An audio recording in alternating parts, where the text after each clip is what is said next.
लोक जनशक्ति पार्टी रामविलास के अध्यक्ष चिराग पासवान की मुलाकात जेपी नड्डा से होती है।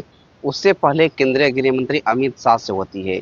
लेकिन उससे पहले पशुपति पारस की मुलाकात केंद्रीय गृह मंत्री अमित शाह से हो गई थी। लेकिन चिराग पासवान की पार्टी के जो टूट की खबर आ रही थी, उसके बाद से चिराग पासवान की पार्टी की टूट की खबर पूरी तरीके से बंद हो गई है। यहाँ तक भी चिराग पासवान जो एनडीए सरकार के विरोध में लगे हुए थे, लगातार कई ऐसे बड़े बड़े मुद्दों का चिराग पासवान विरोध कर रहे थे एनडीए सरकार के। अब चिराग पासवान पूरी तरीके से खामोश हो गए हैं। चिराग पासवान दिल्ली में हैं, लेकिन चिराग पासवान अपने मंत्रालय से रिलेटेड कई कार्यों में लगे हुए हैं। क्या चिराग पासवान अपनी पार्टी का विस्तार कर पाएंगे? अब यह सबसे बड़ा सवाल खड़ा हो गया है, क्योंकि 2020 विधानसभा चुनाव में चिराग पासवान नीतीश कुमार के खिलाफ लड़के बिहार में एक बड़ा जनादेश अपने आप को हासिल किए थे, नीतीश कुमार को भ्रष्ट मुख्यमंत्री बताकर।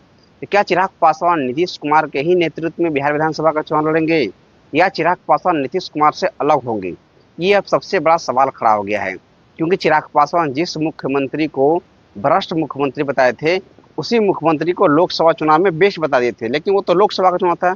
लेकिन विधानसभा के चुनाव में अगर नीतीश कुमार के साथ चिराग पासवान चुनाव लड़ते हैं, तो चिराग पासवान को भारी नुकसान होगा साथियों।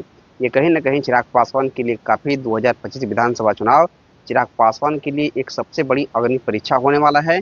अगर चिराग पासवान अकेले लड़ते हैं, अगर भाजपा से सिर्फ चिराग पासवान गठबंधन होता है, चिराग पासवान से अगर नीतीश कुमार को स्वीकार नहीं करते हैं, तो चिराग पासवान पूरी तरीके से सफल साबित होंगे साथियों। लेकिन चिराग पासवान पूरी तरीके से अपने राजनीतिक कैरियर लोक जनशक्ति पार्टी रामविलास का विस्तार करने में लगे हुए हैं।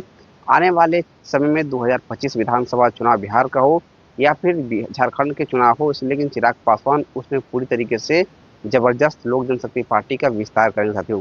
तो देखते हैं क्या होता है, लेकिन अभी के लिए इतना ही। मैक्स पासवान, जय हिंद, जय बिहार।